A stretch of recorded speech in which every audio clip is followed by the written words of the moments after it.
বাড়ি ফেরার পথে অরূপ আর নন্দার সাথে একটা প্ল্যান করলাম। মহুয়া নামের কোনো মেয়েকে আমি পৃথিবীতে বিয়েই করবো না। করিস না, টাবলু করবে। টাবলু ঠিক ধরা পড়ে গেল। মহুয়ার বাবা আমার সিনিয়র, আমি ওনাকে অ্যাসিস্ট করি। হাবলু চির খাওয়া কাঁচের গ্লাসটা নিয়ে আসতেই মাথায় একটা আইডিয়া এলো। সিল না ভেঙে একটা শিশি খুঁজে বার করলাম। নন্দা গরম জলটা নিয়ে আসতেই খুব গরম জলে মেটাল দিলে মেটাল বেড়ে যায় আর শিশির মুখটা এইভাবে খুলে যায়।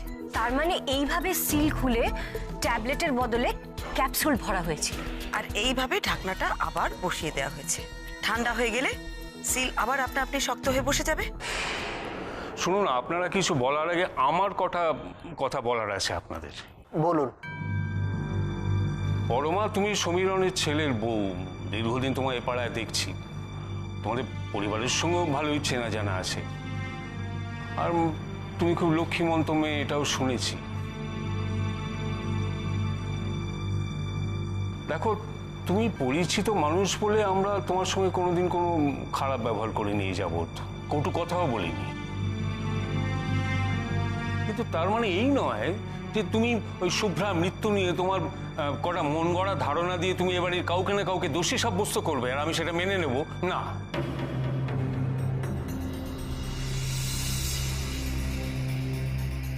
যা বলার আপনি বলবেন। উনি পুলিশও নন, গোয়েন্দাও নন।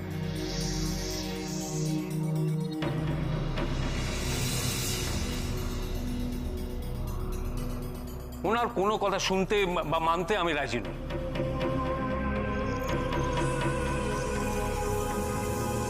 এই রে, ভাইয়ের তো এই কেসে আমার মতোই অবস্থা। ও তো কিছুই জানে না, বলবে কি? কি হবে এখন? আমি স্ট্রেট কিছু একটা বলে দেবো। মেশমশাই, আপনি একটু ভুল করছেন। দিদিভাই শুধুই একজন বাড়ির বউ নয়, একজন গোয়েন্দাও।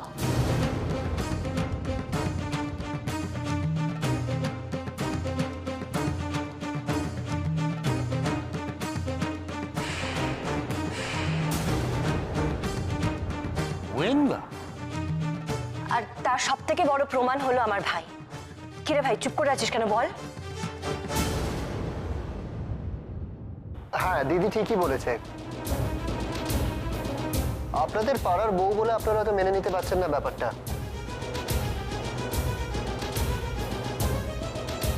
কিন্তু বৌমনি একজন প্রফেশনাল গোয়েন্দা।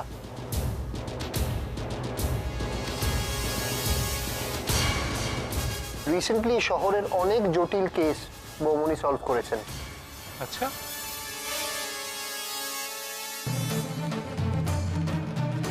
আপনারা রিসেন্টলি হয়তো কাগজে পড়েছেন যে বেলগাছে লাহাবাড়ির থেকে দুর্গাপুজোর আগে দুর্গামূর্তি চুরি হয়ে যায়।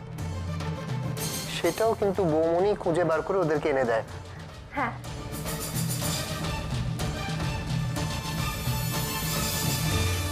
হ্যাঁ হ্যাঁ, পড়েছিলাম বটে।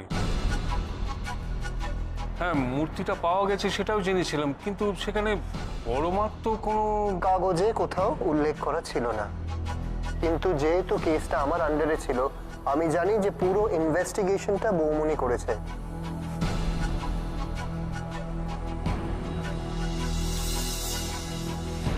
আর শুভ্রা বৌদির কেসটাও আমি বৌমনিকে সলভ করার জন্য হ্যান্ড ওভার করেছি।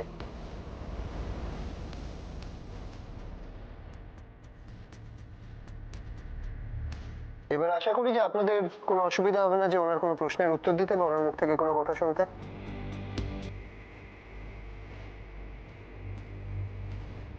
দিদি ভাই দেরি করো না, শুরু করো। হ্যাঁ, আমি পুরো ঘটনাটা আপনাদের সকলকে একবার প্রথম থেকে বলি।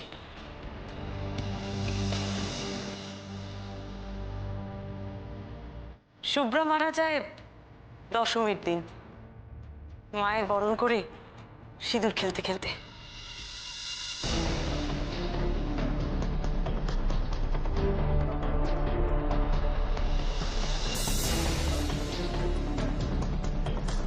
তোমার কি শরীরটা খারাপ লাগছে?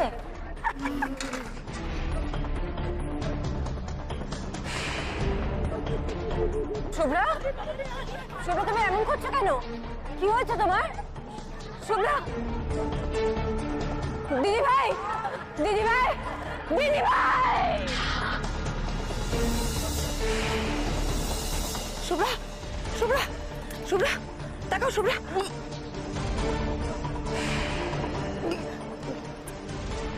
শুভ্রা,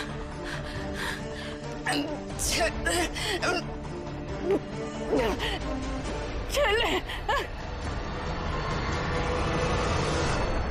শুভ্রার মৃত্যুটা আমরা কেউ ভুলতে পারিনি, তবে সেদিন শুভ্রাকে দেখেই মনে হচ্ছিল ওর শরীরটা একদম ভালো নেই। আমাদের সাথে নাচতেও রাজি হলো না। চলো, আমি পারি না, আমাকে ছেড়ে দাও। আচ্ছা ঠিক আছে, গোপাবতী না হয় না, তুমি তো নাচবে, পাড়ার পুজো হইচই করবে। এসো না শুভ্রা, তুমি তো ভালো নাচতে পারবে। চলো চলো চলো। ইচ্ছে তো করছে পরমাদি, কিন্তু আজ আমার শরীরটা ভালো লাগছে না। বুঝেছিলাম শরীরটা খারাপ, তবে এইভাবে চলে যাবে কোনোদিন ভাবতেও পারিনি। মুখে রক্ত উঠে চলে গেল শুভ্রা। যাওয়ার আগে বলে গেল, ছেলে ছেলে।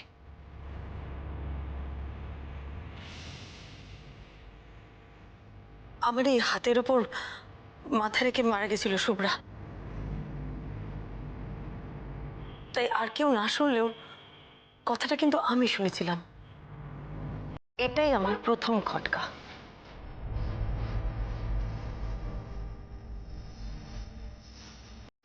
শরীরে এত কষ্ট থাকা সত্ত্বেও ও ছেলে ছেলে কেন বলল?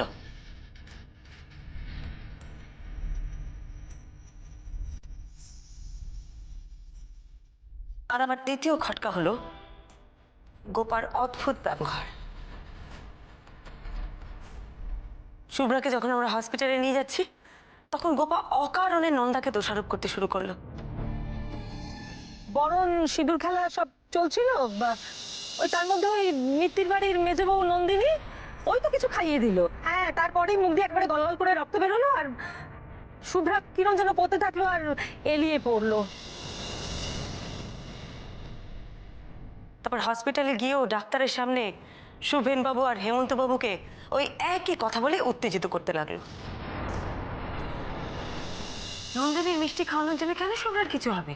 হয়েছে তো, এই তো হয়েছে।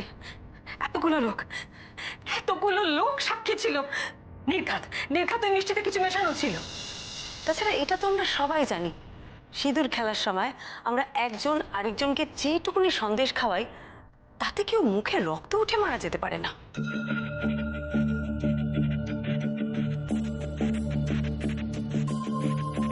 তাছাড়া নন্দা বা পাড়ার কেউ শুভ্রাকে মারতে যাবে কেন? ওদের কি স্বার্থ? গোপার সমানে জোর করে নন্দার উপর দোষারোপ করে যেতে লাগলো। তারপর আপনাদের বাড়িতে এসে দেখলাম আপনাদের সকলের ধারণা শুভ্রার মৃত্যু হয়েছে অসুস্থতার জন্য। তাহলে গোপার একার এরকম ধারণা হলো কেন? অন্য কেউ শুভ্রাকে মেরেছে এটা একমাত্র গোপার কেন মনে হলো? বড় বৌমা? এরম একটা কথা চট করে কারো মাথায় আসে না, যদি না সে আগে থেকে জানে যে এরম একটা ঘটনা ঘটলেও ঘটতে পারে। তুমি কি কিছু জানতে গোপা?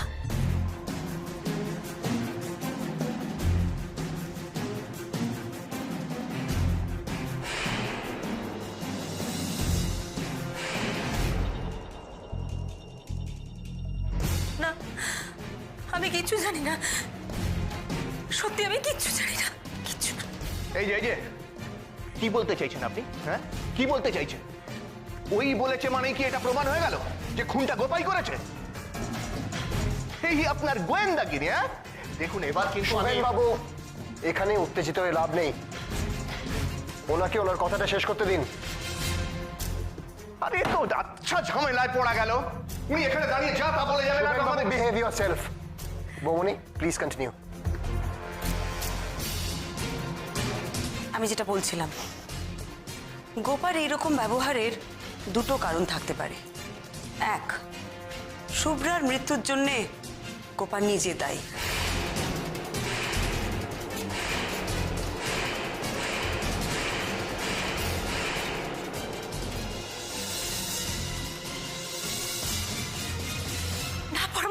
তা নয়। তাহলে দ্বিতীয় কারণ হতে পারে শুভ্রার মৃত্যুর জন্য কে দায়ী সেটা তুমি খুব ভালো করে জানো। নন্দার দিকে আঙুল তুলে তুমি আসল দোষীকে আড়াল করার চেষ্টা করছো।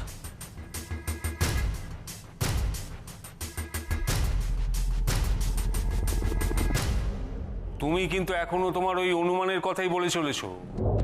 প্রমাণ কোথায়? আর বড় বৌমা কাকেই বা আড়াল করবে? বলছি মেশমশাই, সব বলছি। আপনার কাছেই তো শুনেছি আপনাদের পরিবারের নিয়ম বাড়ির ছেলে ছাড়া কেউ সম্পত্তির ভাগ পাবে না। আপনিই আমাকে বলেছেন গোপার আর সন্তান হবার কোনো সম্ভাবনা নেই। তার মানে শুভ্রাকে মারার গোপার যথেষ্ট কারণ থাকতে পারে। না না, গোপা জানতো এবারে সবাই চায় শুভ্রার ছেলে হোক, আর ছেলে হওয়ার জন্যে শুভ্রার উপর যথেষ্ট চাপ দেওয়াও হতো। গোপার ভয় ছিল একবার যদি শুভ্রার ছেলে হয়ে যায় তাহলে আপনাদের বাড়ির নিয়ম অনুযায়ী শুভ্রার ছেলে তো সম্পত্তির সবকিছু পাবে, গোপার মেয়ে তো কিচ্ছু পাবে না। আমি কিচ্ছু করিনি, আমি কিচ্ছু করিনি। আর কিভাবে বললে তোমরা বিশ্বাস করবে যে আমি কিছু করিনি? তুমি যদি কিছু নাও করে থাকো গোপা, তুমি খুব ভালো করে জানো এই কাজটা কে করেছে।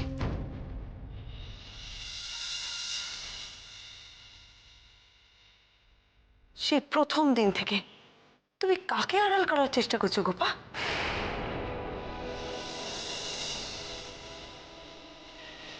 বলো। আমি কিছু করিনি, আমি কিচ্ছু জানি না। কে কি করেছে আমি কোনো কথা জানি না, আমি সত্যি কিচ্ছু জানি না। মিথ্যা কথা, মিথ্যা কথা বলছো তুমি। তুমি জানো বলেই হেমন্তের অন্য সম্পর্কের কথা তুমি আমাকে বলেছিলে।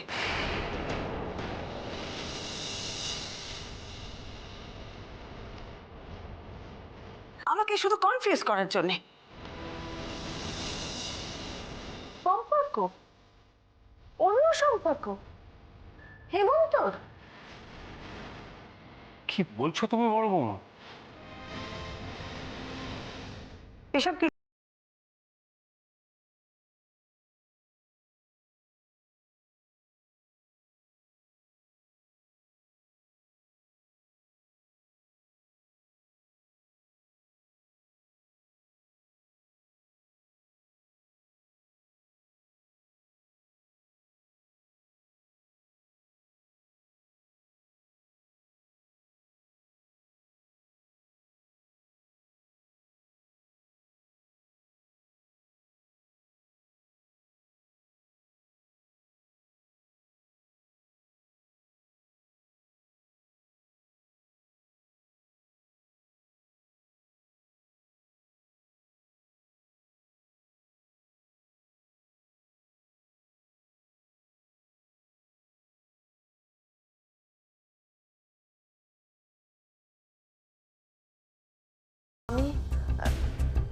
মানে আমি জানি আপনি কেন মিথ্যা কথা বলেছেন।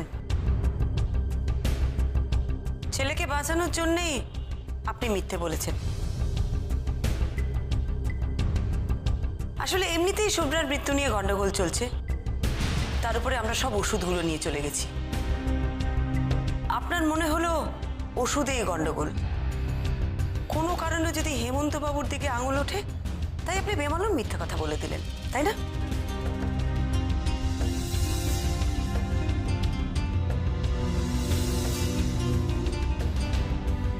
শুধু তো তাই নয় মাসিমা, আপনি আরো একজনকে বাঁচানোর চেষ্টা করছেন।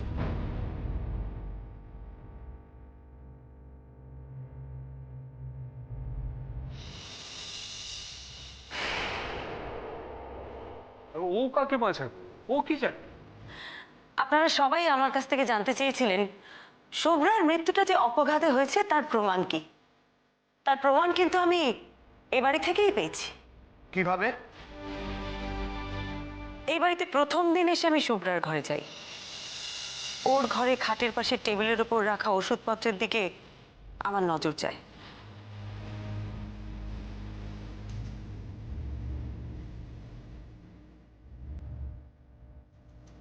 আমি দেখি রেড আয়রনের শিশিতে ক্যাপসুল ভরা, ট্যাবলেট না। Red iron, iron supplement tablet. আমি বলেছিলাম ওষুধগুলো আমরা নিয়ে যাব টেস্ট করানোর জন্য, কিন্তু আমরা নিয়ে যাই না, পরে নিতে আসি। আসলে ওটা ছিল একটা ফাঁদ।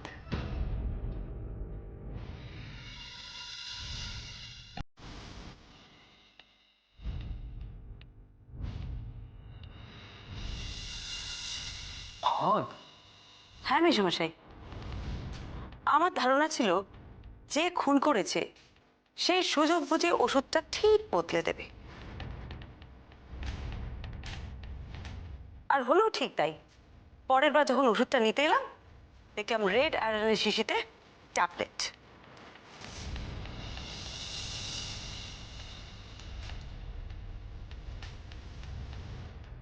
তাহলে তো তুমি প্রমাণ করতে পারলে না পরমা যে ওষুধ বদল হয়েছে।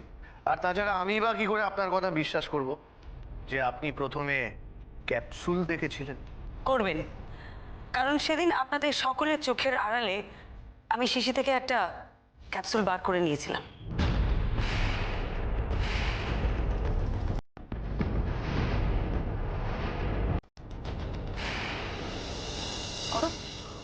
এই ওষুধের শিশিগুলো একটু নিয়ে নে তো। আচ্ছা, প্রেসক্রিপশনটা আছে, ওটা পাওয়া যাবে একটু? মানে ওগুলো তো শুভ্রাই গুছিয়ে রাখতো, আছে হবে এখানে কোথাও। মা, ঠাম্মি, দেখো চিনি ঠাম্মি এসেছে, খুব কান্নাকাটি করছে। মা চলুন। ক্যাপসুলের ল্যাব রিপোর্ট সেদিনই এসে গেছিল, আর বৌমনি যেটা সন্দেহ করেছিল রিপোর্টে ঠিক সেটাই ছিল। কি কি ছিল রিপোর্টে? Blood thinner.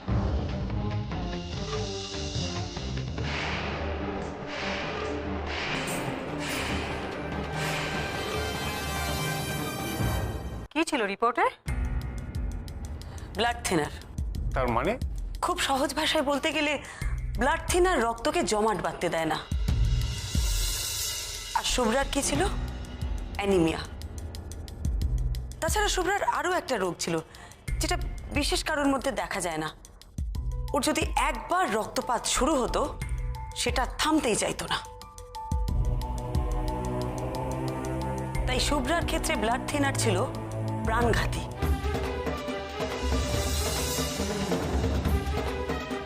তাহলে এরকম ওষুধ ওকে।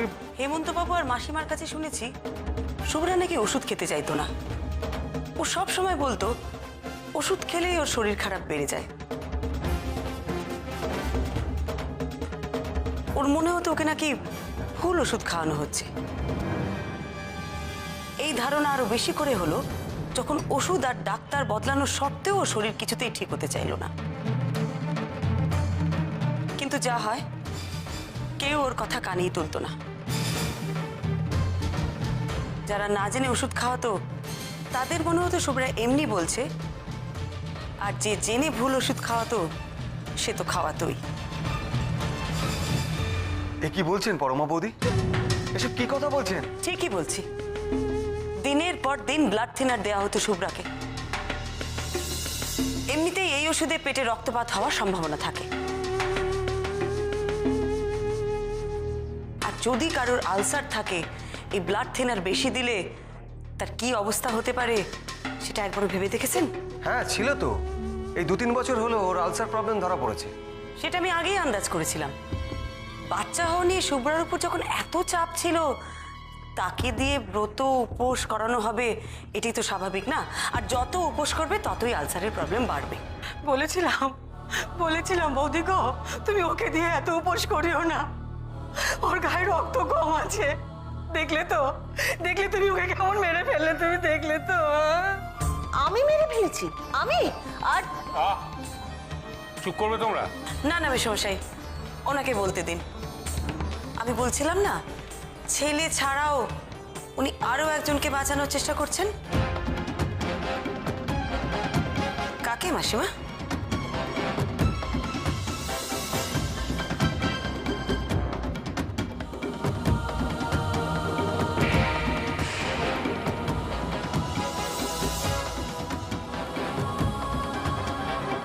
আপনার ছেলে আপনার হাতে ওষুধগুলো এনে দিত। আমি যখন আপনাকে জিজ্ঞেস করেছিলাম আপনি শুভ্রাকে ওষুধ খাওয়াতেন, আপনি একদম চমকে উঠেছিলেন। কেন বলুন তো? এটা ঠিক যে আপনি শুভ্রাকে ওষুধ খাওয়াতেন না, আর এটাও ঠিক আপনি খুব ভালো করে জানেন যে শুভ্রাকে ওষুধ খাওয়াতো সেই আসল দোষী।